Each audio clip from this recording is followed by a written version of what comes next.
Hi everyone, I'm Melissa, And I'm Adam. and welcome to Your Weekly Social. Okay, so Adam, what are we going to talk about today? GDPR, because that is a thing apparently. Got it, and what is that? Yeah, so GDPR is General Data Protection. It's a law that came into the European Union, and they're finally actually giving somebody a fine. It's been applied a couple times, Okay. mostly to Facebook, Google, etc. This time though, it's WhatsApp. WhatsApp's they are on Facebook now too, right? Yeah, You can yeah. message back and forth. Yeah, that's the cool part. So WhatsApp is supposed to be like a private, secure signal to people, but it is owned by Facebook now. Good for them, maybe. But you're also able to advertise through Facebook to WhatsApp, just like we can advertise within Facebook over into Instagram. They've added it so that it's a property inside of it. The main thing, and this is for GDPR in general, because of general data protection, is that they want to have the right to be forgotten. And that's a really, really big thing that the European Union has been trying to push for years, actually. And we do reference an article discussing it a little bit. I think, what was it, New York Times? Yes, New York Times article. It was actually passed in 2016. Yeah, it's been a while. But they gave companies like a 2-year head start. Like, this is passed, you have 2 years to become compliant. And now we get lawsuits. Going back to WhatsApp, how private is WhatsApp? Because I've kind of used it a couple times, and I know that you can do some things to your chat itself to make it more private, but is it really that secure just in general? Yeah, that's a great question. So, as far as we understand it, and there's some other YouTubers you can check out that really take that privacy thing really, really seriously. Even if you get a brand new phone and you connect it to your Wi-Fi, that phone can now be identified to your household and be loaded to your persona or your family accounts, or at least be advertised to as a part of that grouping. The moment you add it to your Facebook, they just map everything. Your entire digital identity is then open displayed for everybody. So WhatsApp kind of walks this interesting border, saying that your messages are encrypted, and that's about it. But technically, if you tied it to your Facebook, you're still identified as an individual. The terms of encryption, well, that's hard. A lot of these organizations and big tech, they'll have backdoors for usually law enforcement to be able to access it regardless. And we talked about this with Apple. Yeah. You know, they're going through and they're scanning your phone now. And even with the issue of the San Bernardino shooter, they can unlock your phone. They can break in and see it. The FBI can already do that. The NSA can already do most of those things, as far as we know. And so Snapchat, they had these lawsuits in America years ago because they have, I want to say it was called Lion or something. But it's a tool for law enforcement to be able to go and look at your Snapchats, even though they've been deleted. Yeah, because they're not fully deleted. They're deleted from your chat history, but they're not deleted from the actual server. I assume WhatsApp has the same features or same feature set. It's not necessarily private. But the thing that the European Union was really trying to hit on was this idea of the right to be forgotten. So that you can go to Google, you can go to Bing, you can go to Facebook, or even a website and say, I want to be forgotten. I may have filled out a form, I may have subscribed to your newsletter list, I may have interacted with you, and I have some cookies. This is my information, this is who I am, delete it all. And if you don't, they can fine you up to 4% of your gross annual income / revenue. So in being forgotten, Like, I mean, I guess, so how do you even verify that you've been forgotten? Like, is there a way to, do they send you a little letter in the mail and they're like, all right, don't worry, you've been forgotten? Or how do you even make sure that that's what's actually happening? Yeah, and that's where they're trying to get into that compliance. I will say it took a lot of companies up until probably at least late 2019, early 2020 to get close to compliance. And the day the GDPR went live in 2018, they immediately put lawsuits out. Like, it was almost made for Facebook and Google. How do we verify that it's been forgotten? I don't know. And I'm okay saying I don't know because, like you said, maybe we send you an email saying, hey, you've been forgotten.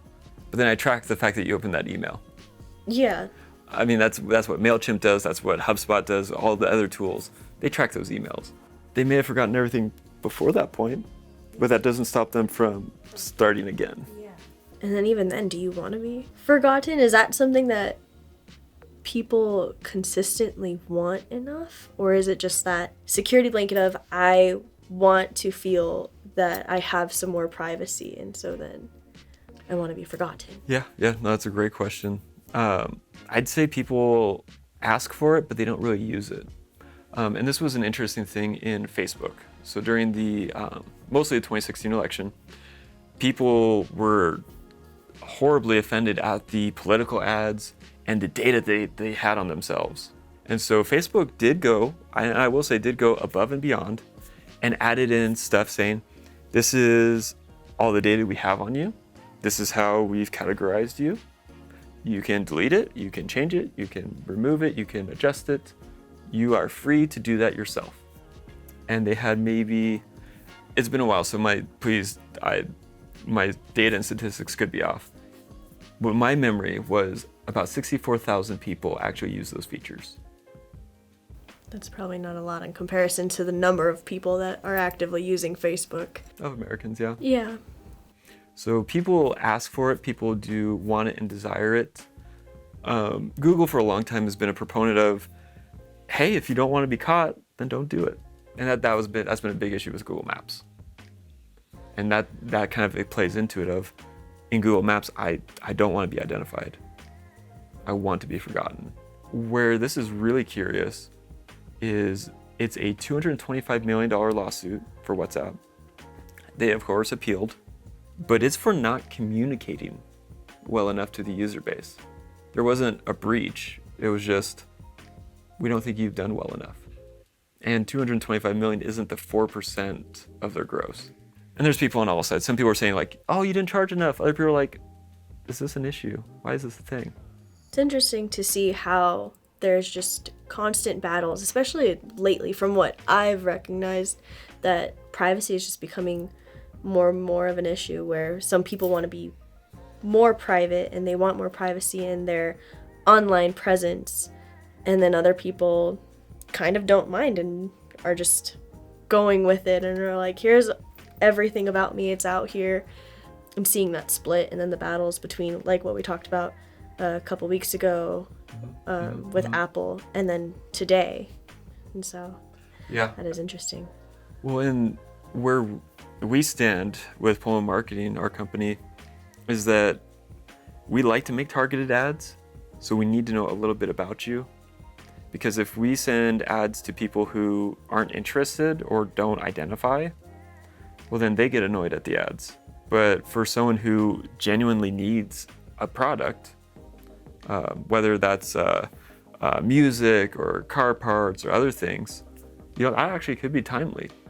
And so then the customer is happy, the business that we serve is happy, we're happy because these two people are happy, and then ultimately Facebook or Google or somebody else is happy because we use their ad platform.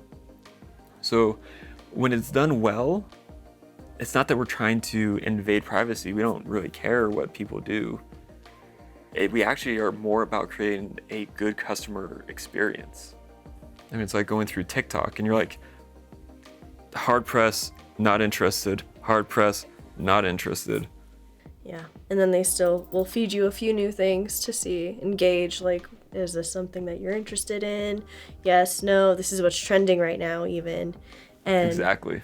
are you do you want to follow this trend? Yes, no. How long did you watch the video for even? And then everything kind of changes up your feed from there too. So Yeah, absolutely. And it is frustrating when they keep feeding you things that you've actively said, I do not want. Where if the algorithm optimized more for the things you do want, hey, we're fine. We'll keep scrolling. We'll still be a part. I keep getting these dresses, and I'm like, why? I've said no. is it like the dress that has the shorts on? Yeah, the underneath too? Halara. Yeah. Halara. One thing that is kind of a nuanced piece of this, because we're talking about the European Union. California actually has a minified version of GDPR. Really? Which is where all the big tech is too. In some cases where we advertise, we do have to be careful with GDPR, / the California version. And we do see these things as possible to look out for. And possible, I don't want to say complications, but ongoing nuances that we as a company get to monitor and be a part of. It'll be interesting to see how everything kind of changes and shifts, and how this battle for privacy, continues on, even throughout the rest of this year, because there have been a lot of things popping up just this year alone. And so seeing how that shifts up until December will be very interesting to follow. So, that being said, we hope that you guys are following us on Facebook, YouTube, Tickety Talk, Instagrammies, all the cool places. Those are the cool places, right? Mostly, yeah. Okay. I'm old. It's okay. But yeah, like, follow, subscribe, hit the bells. Hit the bell really hard, like all your might. And also, the other end of it is, if you guys have any questions or want us to talk about something in the next few weeks to come, leave a comment or send us a message on any of the apps previously stated, and we'll go ahead and look into that and see what we can learn and, tell you guys about. Thanks guys for watching, and we'll see you next week.